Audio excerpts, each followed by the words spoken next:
Hello, thanks for joining us on Africa Independent Television reality. Welcome to Focus Nigeria.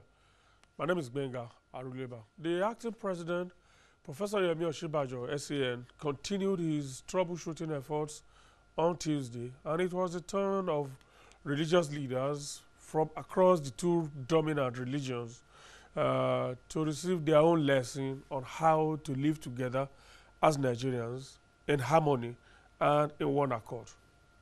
Just as it did in previous meetings with sectional and traditional leaders, the acting president stressed the need to preserve the unity of the country and warned that the full weight of the law and apparatus of government would be brought on anyone who, by his actions or words, threatens the unity and oneness of the nation. In all our previous engagements with northern and southeastern leaders, and indeed with all leaders across the country, we all came to the consensus that Nigeria is stronger and better together, and that these hate-filled and divisive rhetoric and agitations are unjustifiable, they are unacceptable, and often, and even in many cases, are illegal. It is clear to me that we are all resolved to, by words, by conduct and action, to promote the unity of our nation. On our part as government, let me say that we will ensure that the entire apparatus of government is deployed to ensure that no one threatens Nigeria's territorial integrity. In the life of any nation, at various phases of the life of any nation, of course there will be frustrations and several complaints. Everyone, if you were to ask anyone, everyone, and even in fact every part, has its own grievances. But these grievances have to be expressed graciously and managed with mutuality, rather than with scorn and disdain for the rights, freedoms, and the peace of others. I'd like to assure you that we all here are prepared, of course, to listen and to answer, and very importantly, to reassure everyone that we are committed to the unity of Nigeria. Acting President Professor Yemi Osinbajo speaking with religious leaders from across the two dominant religions yesterday at the State House, Abuja. Now let me address one scourge that has been with us for some time now. And right now, because of the way we are reacting or handling this issue, we may totally lose our humanity in the process. Yesterday, 5 men who were the brains behind the recent kidnaps of some pupils and staff of the Tulip International School in Isheri, Ogun State, were docked at the Federal High Court here in Abuja. But despite the fact that this is a high-profile criminal case that had generated a lot of interest right from when that kidnap took place, the arraignment yesterday could not take place successfully, simply because the prosecution that should be aware that an interpreter would be required in this case didn't have one ready. Even when the court had to stand down the case for more than an hour, the prosecution still could not make any headway on a simple issue like this. Now, don't be surprised if this lackadaisical attitude is displayed all throughout the handling of this very sensitive and all-important case, and then at the end, the case suffers lack of diligent prosecution, and people who want to face the full weight of the law are let off the hook. Now, this has also brought me to a related case, the arrest of Evans, the acclaimed billionaire kidnapper, who is being celebrated and, if you like, venerated by the way the police is handling this case. Now, just take a listen to this man, and I'll be back to my point.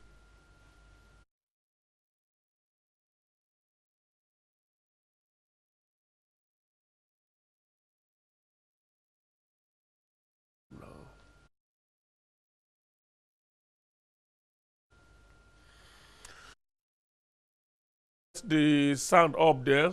Yes, that was Evans and his gang. Here was one case that gave the police a tough time to crack, but the current handling of this case, and particularly the current perceived efforts to whip up a kind of public sentiment in favor of this Evans by the media, in particularly actively urged on by the police handling or a section of the media, surely rankles. Now, here is a man whose exploits were well known to the police. Many of his victims are alive and well known to the police, even before the kingpin was arrested. And so, trial should have commenced by now. Here is a man who has ruined people's lives, has ruined people's businesses, has made billions, fortunes from the sorrow of people. Yet today, the police makes a very big drama of parading him up and down, and even leaks to the media the minute-by-minute account of how Evans is coping, as if he's a celebrity, how he's coping in what is supposed to be a high or maximum security cell. And today you read in the dailies stories about how Evans is now a born again. Who cares? Or how he reads Psalm 23 and how he led family prayers, how he was a good husband, a loving father. Oh, Evans cries in his cell. Evans now manages to smile in his cell. Oh, journalists now contribute money to feed Evans in detention. Oh, please. And the most annoying one, oh, please free my husband. He's a very good man. Give him another chance to live. Complete with good family picture, stage managed family crying of the wife and the children. I mean, what is all this drama about? What is it that we want to achieve with all of these human interest stories projecting this common criminal, a common felon in a very positive light, to curry public sympathy or what? Jesus. The investigators have virtually given everything away, such that a very smart defense lawyer is already spotting all the loopholes to explore if Evans is eventually, I said if, is eventually charged to court. Even the Nollywood producers, where are they now? Upper Iweka Road. Where is that? In Onitsha. And what is the other one? Rekia, the lane. A big page lane.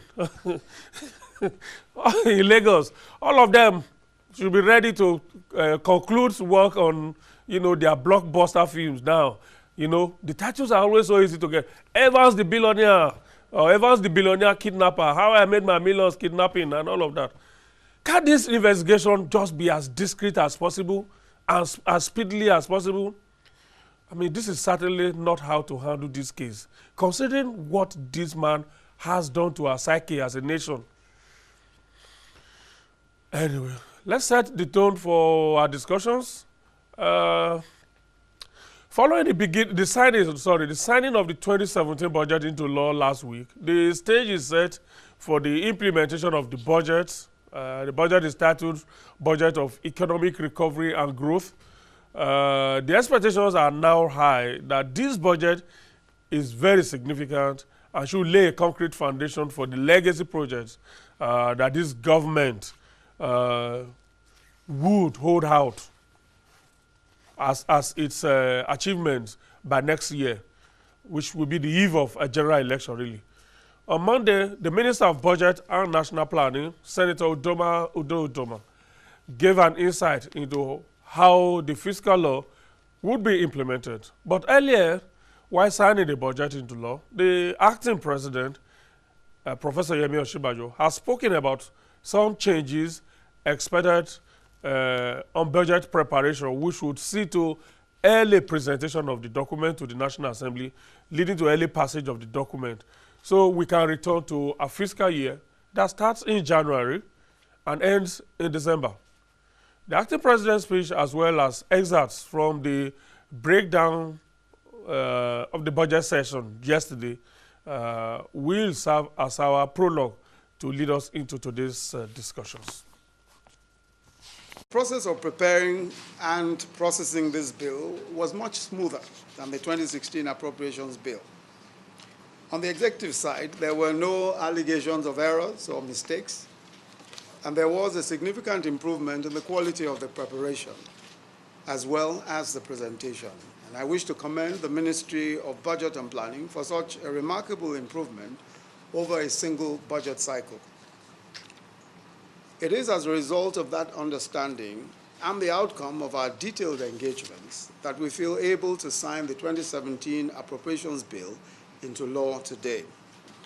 I'm also pleased to mention that in our discussions with the leadership of the National Assembly, we have jointly resolved to return to a predictable January to December fiscal year. It is a particularly important development because this accords with the financial year of most private sector companies, underscoring the crucial relationship between government and the private sector. Therefore, on the understanding that we will be submitting the 2018 budget to the National Assembly by October 2017, the leadership of the National Assembly has committed with us to working towards the passage of the 2018 budget into law before the end of 2017. There is a social housing program for which we have provisioned 100 billion. Now, this is supposed to be seed money as part of a fund. That fund, the aim of that fund is to be up to ₦1 trillion in size. And the fund is for social housing. That is affordable housing. Then I mentioned about the special economic zones, for which 46 billion has been provided. Then we also want to recapitalize the Bank for Industry and the Bank for Agriculture, because one of the things that people have complained about is that access to financing, that interest rates are too high. So we're supporting these specialized banks so that they can deliver single interest loans, particularly to small and medium-scale enterprises. We have the special intervention program for which we are maintaining the 500 billion which we set aside in 2016.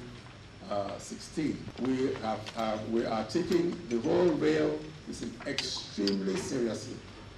We're discussing with the Chinese, we're getting some Chinese facilities. As a start, we want to do Lagos, Kano, as well as Calabar, Lagos. We want that to be a modern railway system with the standard gauge. We want to upgrade a number of our medical facilities to international standards so that Nigerians need not go outside Nigeria to get medical treatment. We also have money, 10.02 billion, for the power evacuation facility for the Kashimbila hydropower plant. In this budget, we have over 65 roads and bridges construction and rehabilitation projects across all the geopolitical zones of the country. There is 10 billion for Lagos Ibadan, 13.1 billion for Kano Maiduguri, 10.63 billion Enugu Port Harcourt.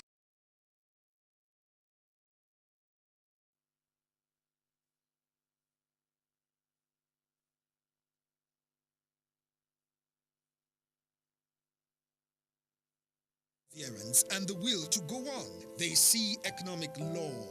We see the ingenuity and creative spirit of our people. We are AIT News, fresh, authentic views of Africa. How would you rather see the world? AIT News, all sides, all the time. Anyway, let's get on with the show now. That's our own show. My guys are here. Let's get on with the discussions. This morning we are looking at the 2017 budget, and the belief here is that implementation should be very key in that regard. Joining me for this morning's discussions, it's my pleasure to welcome Honorable Kingsley Chinda to this program. It's been a long while. Honorable Kingsley Chinda is the member representing Obiakpok Federal Constituency area of Rivers State in the House of Representatives. Are you the chairman of the Chairman Public Accounts Chairman Public Accounts Committee of the House as well? I just didn't want to assume that. Thank you so much for Thank joining you, us. thank you, thank you. Good morning. Right. You're a doctor now? Not almost. Almost. Until All they right. pronounce me so. Uche Igwe is back in the country after his doctoral work at the University of Essex. Sussex. Yes. Uche Igwe is research fellow, European Center for Development Policy Management in Netherlands as well. Good to see you, Uche. Thank you very much. Welcome back to Nigeria. Yes, the budget. We don't have a budget, but okay, let's not go to the controversial areas, which will include responding to the allegation by the acting president that the National Assembly, as usual, has padded the budget. But what are those 400 projects that everybody is complaining about that you members in the National Assembly added? Well, very sincerely, I wouldn't know the 400 projects, but if you're talking about the zonal intervention projects, which is also called the constituency projects, then perhaps I can take it from that direction. Okay. So it's constituency projects you added? Sure. If there is anything that we suggested in that budget, it should be the constituency projects. And of course, it's an internationally accepted practice. It's not anything abnormal. The problem really, perhaps what makes the idea of the legislators adding projects of their own when the budget gets to them, in the name of, yes, we have the power of appropriation, is the fact that we know that projects go through a template. First of all, you must have costed it. You must have done analysis of how you are going to implement it from day one to the end, impact assessment and all of that. The belief is that all of these things are usually not done. You just think of a project to satisfy your constituency and you just apply funds to it whimsically at the National Assembly. Well, let me make it clear. It's not, we don't apply fund at our own discretion. There is an agreement, an understanding with the executive arm, and there is a specific sum which is allocated to such projects. So all you do is suggest a project to the executive arm. In fact, the agency or ministry that even executes is at their own discretion. If I want a school in my constituency, if my people request for a school, all I do is to suggest construction of a model primary school in Obiakpo Federal Constituency. It could be taken to either Ministry of Education or the appropriate agency that will build the school. So I think that all the preliminary works are already done because the school will still be the same model and standard with the existing schools that are already in the budget. Will it not be better if all of these are done and are captured by the executive and put in the proposal and brought to you? Because when you then do it at the level of the National Assembly, of course you are cross-carpeting to the executive realm. The Constitution has given the power to the executive to put together the proposal as a package and bring to you.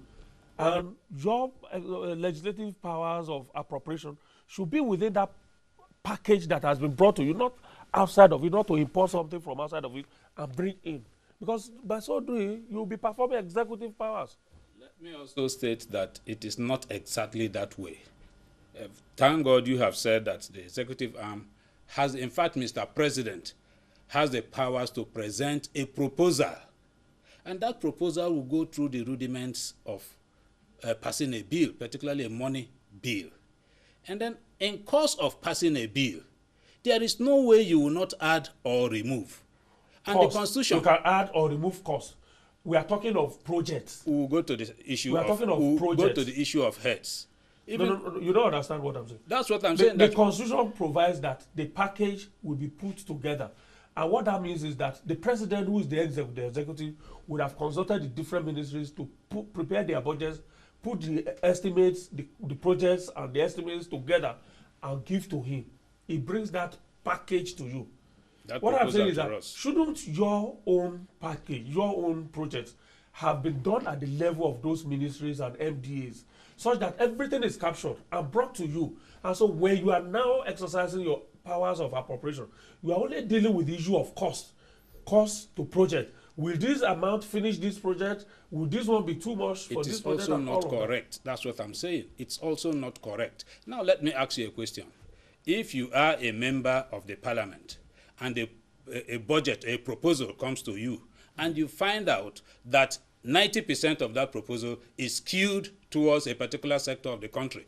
Are you telling me that you will only alter the figures? No, you can move the don't need to projects spread around. the projects.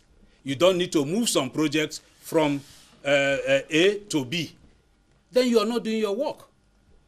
And I will also show you the relevant provision. I think either section 162 that talks about budget heads. All you need to do is to ensure that the budget heads that come from the executive arm is captured. But nothing stops you from adding or removing. There is no law. It's not in our constitution. And you can add as many as 400 projects? You add as long as you can fund it, because there is also a financial projection. What they are submitting is not just the project aspect. You also project how much you expect to generate within that period. So if you're adding, you cannot add outside the projected sum. And let me also make it clear from the start. Disagreement has always been on the issue of projects, execution of the budget. The issue of income, we have always disagreed with the executive arm. But why is it that nobody talks about that? You can as well tell us. Yes, how much the projected revenue. Yeah. It is only projected expenditure that we always dispute over. And then the public will talk about dispute over projected expenditure. Projected revenue, we also disagree. We also alter it. Why is nobody talking about that? Why don't you also tell us that we don't have powers to alter the projected revenue? I think that, Honorable Chinda, the National Assembly has got the constitutional role of appropriation. So I think that when you add or remove, you are acting in line with the Constitution. But I think the concern goes slightly beyond that. I like the word you use, Wenga, whimsically. Others will use unilaterally. Okay? And the contention here is that, is the National Assembly performing that constitutional responsibility in consultation with the executive? Has it passed through the right scrutiny? I mean, we cannot forget in a hurry the controversial issues where even the National Assembly members themselves disagreed on which project, which cost, and all of that. That is where the issue is. And there is a strong suspicion that there are leakages, you know, in that arena. And what the public, what Nigerians seek to know is, and of course, well, the acting president alluded to is that, look, we need to beam some light on these powers. Who will watch the watchdog? That is the issue here. And I think that, you know, while the revenue side is crucial, the real issue that Nigerians are concerned with is that the little we have gotten, are we getting value out of it? Or is the National Assembly, in using their powers, getting the resources back into their pockets? I think that is where, you know, the suspicion is that, you know, there is some opacity in that regard. And it is, you know, incidentally, it's also the National Assembly's responsibility to ensure that there is value for money. Okay? Exactly. So that's the oversight responsibility is also, you know, you would not talk about appropriation without oversight. So you must talk about these two issues side by side. So Nigerians will say, look, in your oversight responsibility, how do you explain 200 projects? At what cost are these projects being executed?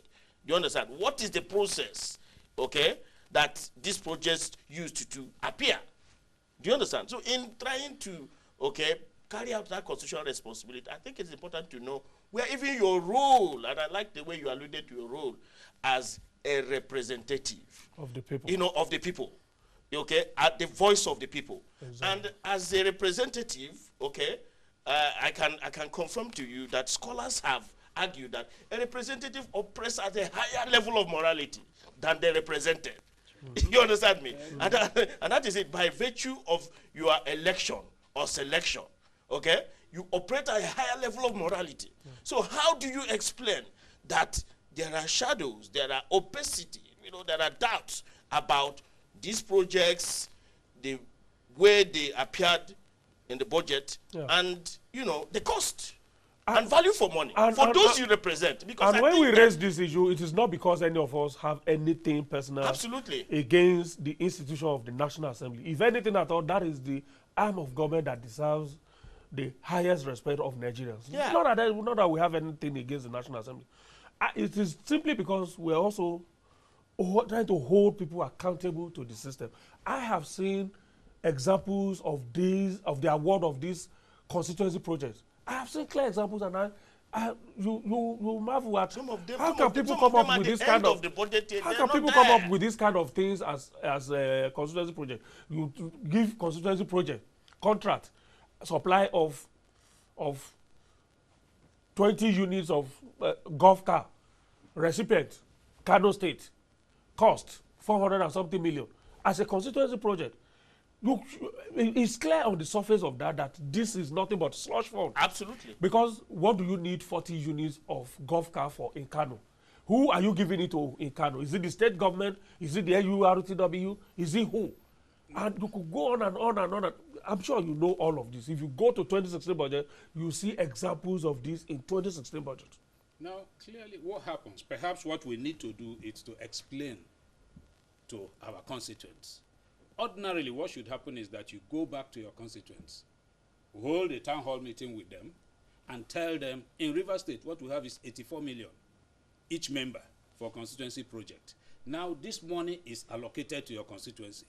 What is the project that we can put this money into? Exactly. All those should have been done before the executive puts the package together. Yes, and then you would have been sure about the project. Sorry, you would have been sure about the project. Yeah. You would have been sure about the cost. And the relevant to the people. Relevant to the people. You would have been sure about the completion timeline. That if we award these projects in this year's budget, we will have enough funds to complete it, and next year we will move to another project. Now, if you have that done during the budgeting, the executive arm knows how much comes for zonal intervention projects, and that fund is set aside. And every constituency has their own fund. In Rivers State, we have 84. In Kano, I'm sure it's not more than 35 because of the number of members representatives that they have. Now, if I want a road project in Obiakpo Federal Constituency, I know that it is limited within that 84 million naira envelope. I only suggest a road project. Is it what you want or what your representatives want? When I say I'm talking on behalf of yeah. Okay. Not as an individual. Of course, there is nothing I will want as an individual that will go into the budget. Now, the road project is suggested. It is moved to Ministry of Works, and they know that the amount available is 84 million. Ministry of Works, normally, they give you a template to say, look, 1 kilometer road is 50 million. You use that template. I could now say, okay, since I have 84 million, 1 kilometer road is 50 million. I want you to do road XYZ, which is 1 kilometer. I put that for 50 million. I have 34 million left. Perhaps at home, my people are calling for empowerment. Empowerment could be in form of sewing machine. It could be in form of grinding machine. It could be in form of keke napep. And some of those golf vehicles you're talking about. So I could now say, look, empowerment for Obiakpo Federal Constituency, 34 million that is left. That project could be taken to either SMIDAN or any other agency that is involved in usually it is to that agency or refugees that is involved in that kind of project. And it is not for me. I don't even determine where it goes. And you're also not the contractor. Of course, I cannot be the contractor. That is the aspect that clearly will be wrong. At what point are all of this done? Is it during that budget defense or when the executive? It is done preparing? Before the budget defense. And if it is this systematic, it is done before. If it is this systematic, business exactly as you have just said. So where are all of these figures coming from? I think that's an intention to mislead the public. You know, it's easy. You know the solution to all of this, Honorable? You should be one of the people at the forefront of campaigning for that NABRO office to be established and fully functional and up and running. The NABRO is the National Assembly Budget and Research Office. Yes. We should be a halfway home to the executive and halfway home to the legislature. That's why we agree. We are fully. It will be a two-way door that serves the executive and serves the National Assembly. And also so that this process is articulated clearly. It's not just the NABRO. We're also coming up with a clear bill on budgeting, which will come with a timeline when all these things must be put together before it comes to the National Assembly, and a timeline within which we need to consider it. The acting president has already alluded to that. He says the package for next year will be ready and probably will be presented to the National Assembly by October. That should be good news. That would be great. Yeah. That's where I also expect members of the National Assembly to perform their oversight function to ensure that this does not fail. We need to return to a fiscal year that is definite timelines known and defined, and then processes by also. October. Yes. They don't bring it. The proposal is not before you the start National shouting Assembly. before October. Even before October. You start shouting. Nigerians will talk. No. Nigerians you start shouting. Nigerians will be on your side if you start agree, shouting. But you have a system. You know, one thing we have failed to bring out: the government we have today is not a responsive government. I'm not saying they are not responsible.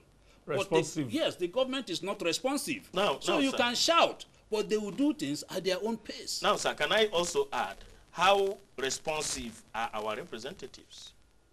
You know, in representing the people, in responding to the needs of the constituents, how representative can you say that, how responsive are these representatives? I will take myself because I don't want us to take it, and in isolation. Now, I will take myself as a test case. I can tell you that I am very responsive to my constituents. First, anybody can call my line. As far as I am free, I will pick the call. You had been a commissioner before. Been a commissioner. So they know you now. You know that they will stone you if you call. If they call you and you don't answer. Don't I know your people? They will stone you now. Every other legislator will pass through the same fate, and it's the same. And they know your house. So if you talk about being responsive, I think that the legislative arm is the arm that is even more responsive. Woe betide that representative who is not responsive to his people. Because you go back to them. It's very interesting, especially this. Anyway, let's look at concretely at the budget now. First of all, let's look at what may not make it work. You alluded to one earlier, which is the issue of revenue projection. We already have a budget deficit already. And the projected revenue, because if the money is not there to spend in the first place, every other projection will just be what it is, mere projections. The projected revenue for the 2017 budget is 5.08 trillion naira. You want to be sure I'm correct? No. I don't want to also have my reference material. Okay, 5.08 trillion naira. And this is about 30.26% more than the projected revenue for last year. What has happened this year that didn't happen last year, such that we are very hopeful that the monies will come in this year? Well, I would sincerely say that we expect that we will rake in more money this year. Of course, we are just gradually coming out of recession, and I would say that gradually things are also improving, either by way of getting acclimatized to the safety around us, but life is gradually getting better. The issue of recession hit Nigerians like suddenly, and then out of the blue. Over time, we're beginning to adjust. So I believe that things will get better this year.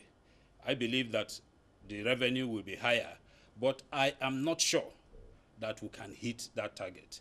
We're already gone past half of the... Is it about the people being happier now, or that the people are more comfortable, or about the ability and capability? Capa, like my friend Adebayo Bodin will put it, capability and capacity of the revenue yielding and mobilization agencies to do the needful. Isn't that where the problem is? All put together.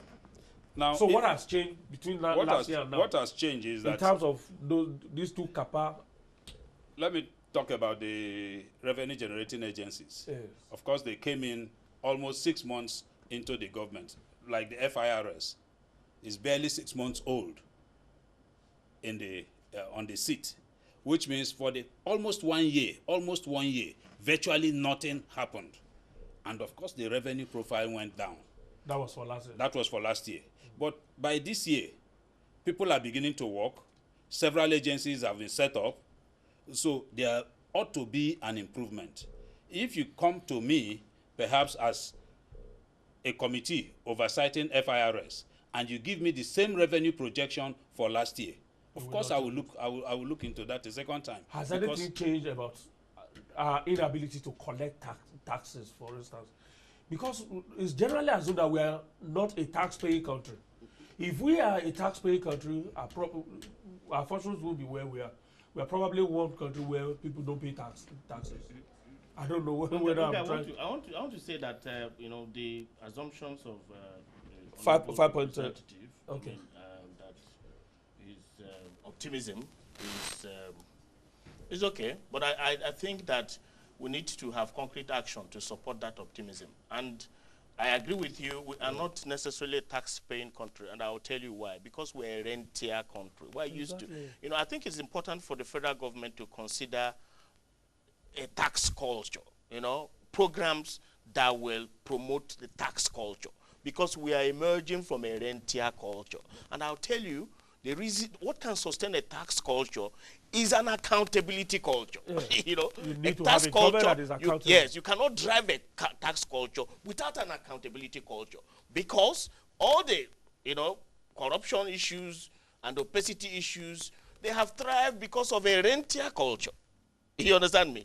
Because oil money is not anybody's money. It's not anybody's money. Or it's everybody's money. Well, whatever. So if I pay tax, I will definitely ask questions. So for this government to begin to think about, programs that will support the kind of optimism the Honorable is canvassing, we must deliberately promote the tax culture. And that must run with an accountability culture.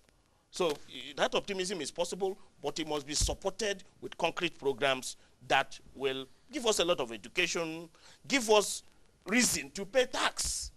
How our tax monies to the last kobo is expended. I live in England, okay?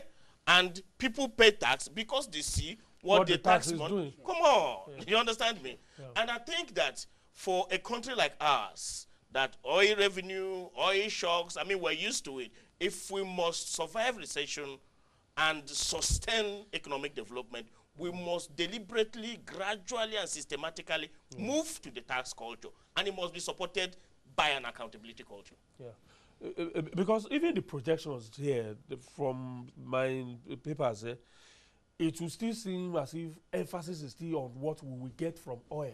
Yeah. So it is still that renter mentality that we are still carrying on. For instance, what we are expecting, the projection from oil revenue this year is 19% more than what it was in 2016.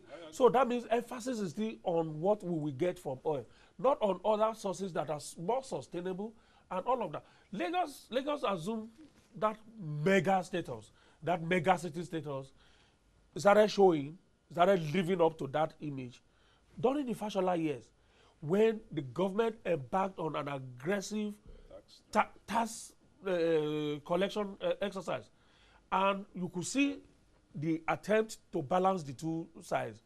A government that was accountable to the people.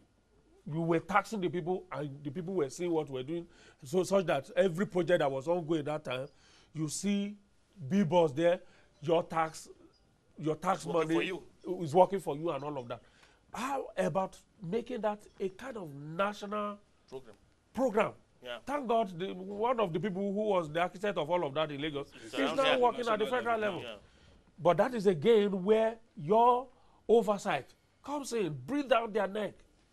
Well, I agree. In fact, when Dr. Uche was speaking, I wanted to just interject to say that, look, the projection is not hinged more on taxable income. It's hinged more on revenue from oil, because we had a lot of problem in 2016, and so the oil revenue dropped. In 2017, the projection is that it will be better. Production will increase. The cost of crude will also be better in 2017. As if we are the ones controlling all of this. I mean, how can you depend on something you don't have control over? As if we are the ones controlling it. We have always depended on that. As if America and another country start fighting the Middle East tomorrow, we have a control over them. You know that what we have is a projection. You look at the indices around you in making your projection.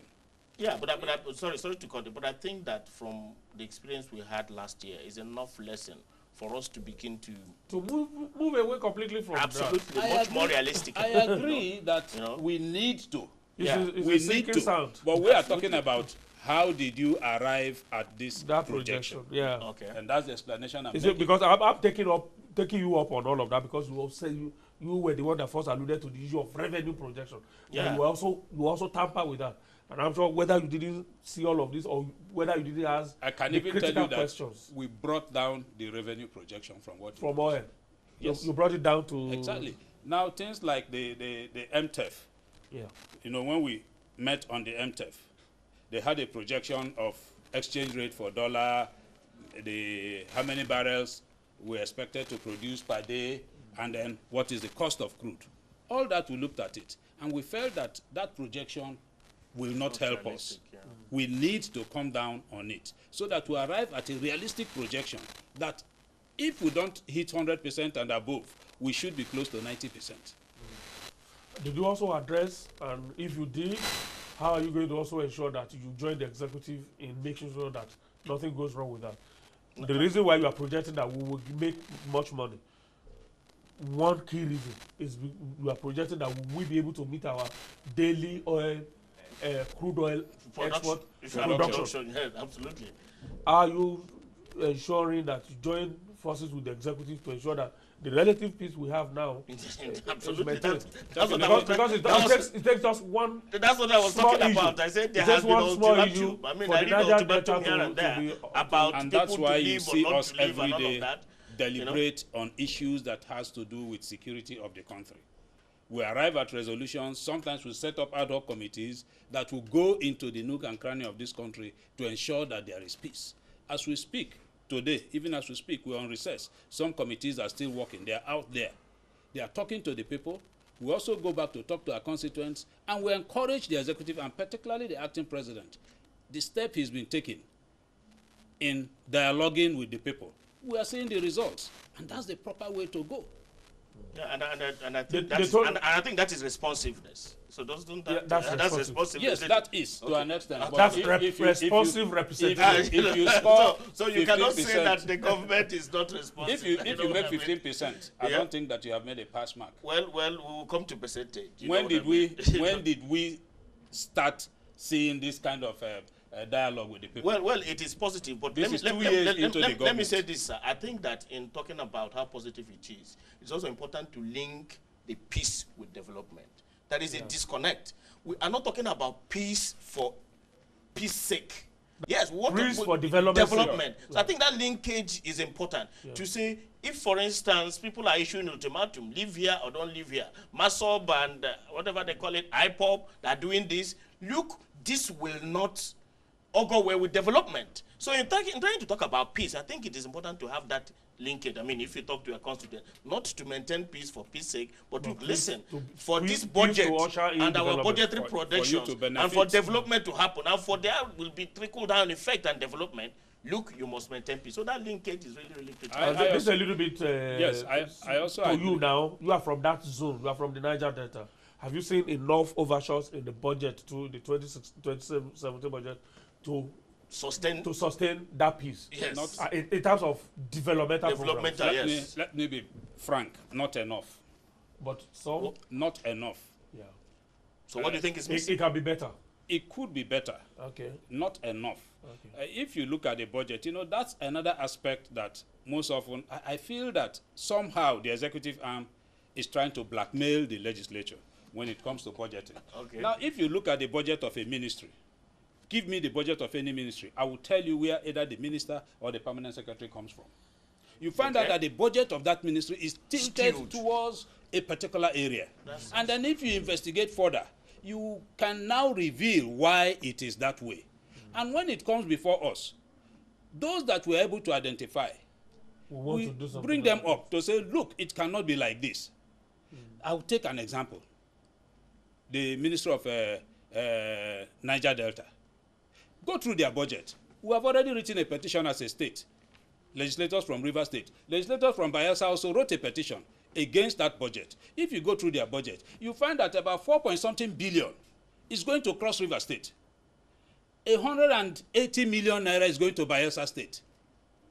Well, let me say. Where is the minister from? Well, let me say that. Let me say that that is the role of the representatives. That's where I'm The going National to. Assembly Now, as a deliberative assembly, it is incumbent on them to say, look, listen, the diversity we represent, the interests we represent, because at the end of the day, there are a whole lot of conversations about the role of the representative primarily is to represent. So if this budget is not representative of my interest, let us deliberate and incorporate my interest. And my interest really, in this case, is the interest of my Why you constituents. incorporate your interest? why you you- have- That's the interest of your constituents. That's I what I agree mean. with you completely. Once you do that, Yeah. somebody will blackmail you that you have padded the budget. No, no, no, and no, take it to no, the no, court no, of no, public no, no, opinion. no, no, no. That's what has been No, happening. no, That's no, the no, explanation no, no, I'm trying no, to I'm give to talking you. about the diversity. Now, if, for instance, from what you said, a state is benefiting or projected to benefit a little more than either other by states, either up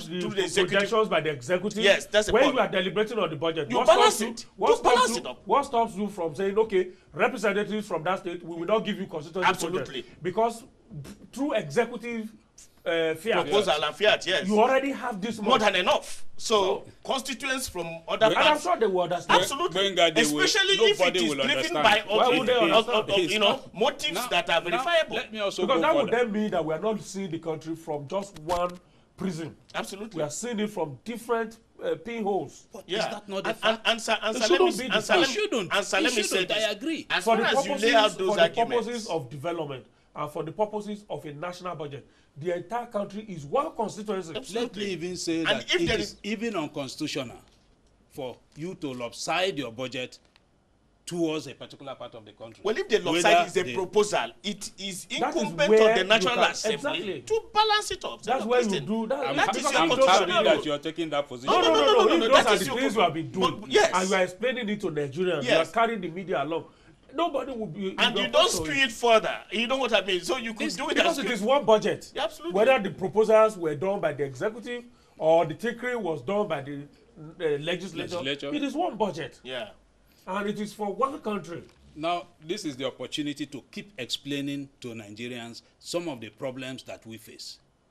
I have mentioned Ministry of Niger Delta. You can take the budget and look at it. When you begin to live like Caesar's Now- wife, you will have the support of Nigerians. Absolutely. That is it. You know, that's what I said. I alluded to it earlier. I said a representative operates at the level of an elevated morality. Exactly. As far as it is clear that the basis upon which you do this redistribution are bases that are altruistic, you will see you get the support of the people. Yeah. But you know, whenever you see some private interests, you know what I mean, creeping in here and there, you know, people are going to begin to, even the people who skewed it will be the first persons to shout. So scream. You understand? That's Yeah, exactly what is happening. But at the end of the day, if it is a motive that is clear, that is driven by the interests of your constituents, public interest, verifiably so, you will see that you get the support of somebody like me and many Nigerians. And I tell you very reasonably, because I cannot say 100%, but very reasonably, if you see alteration in the budget,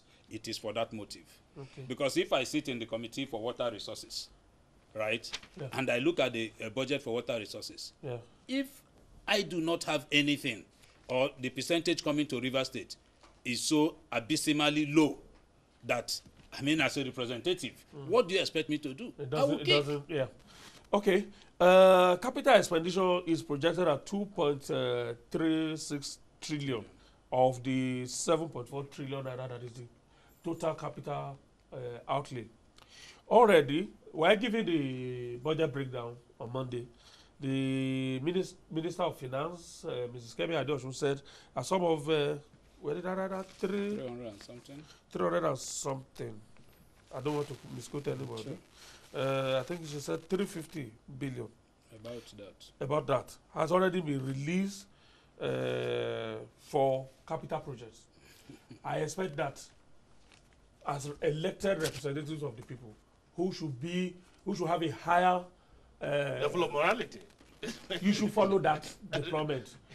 The minister says this amount has been released to contractors for work. Your oversight should start immediately. Follow the money, make sure the money gets to the project, and make sure the money works on the project.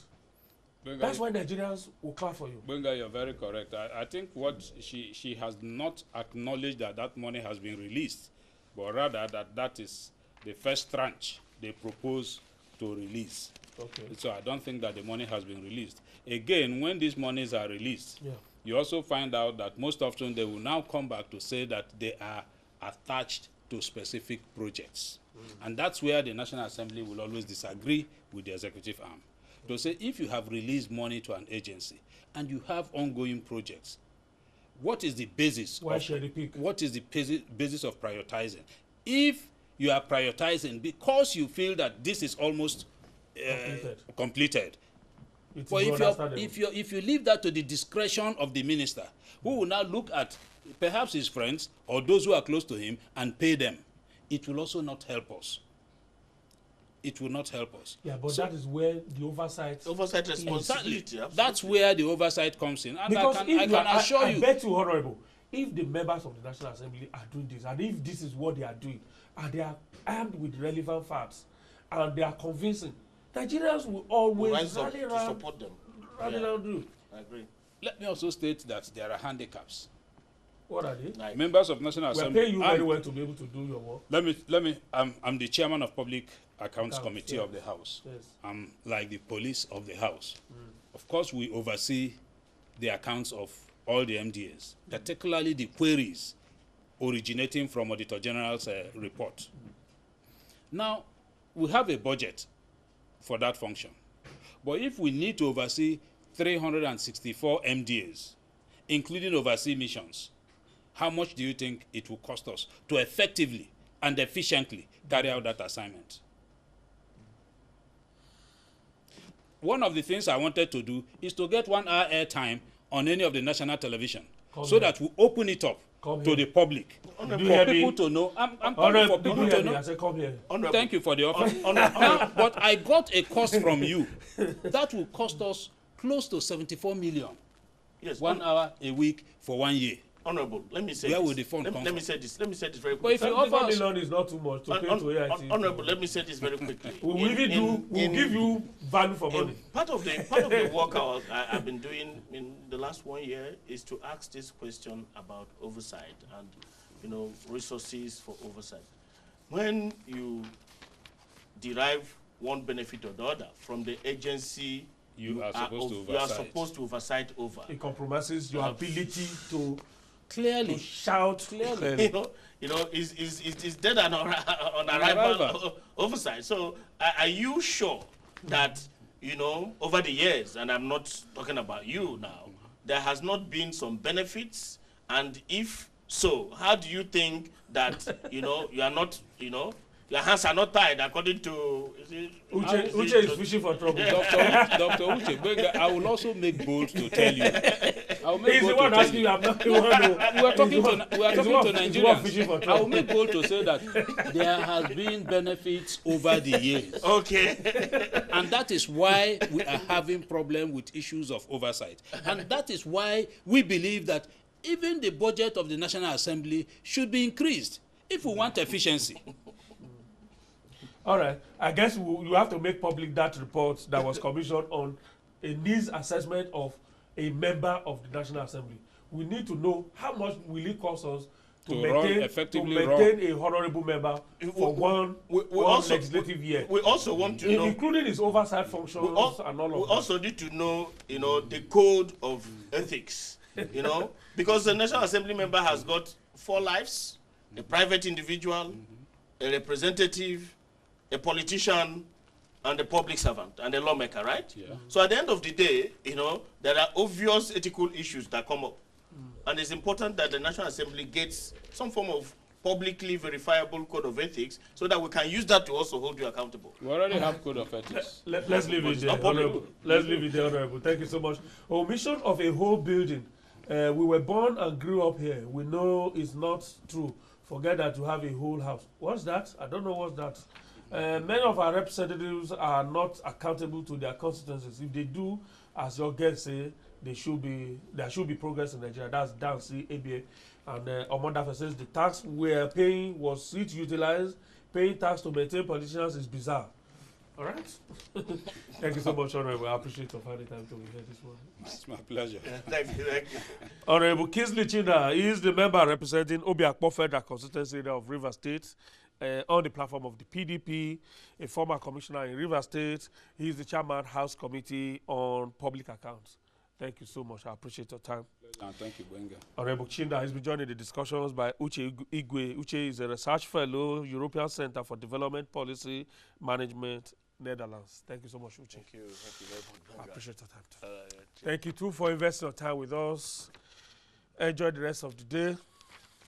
And well, on a personal note, very happy birthday to my better half, my wife, who's 53 today. I'll see you tomorrow. Congratulations.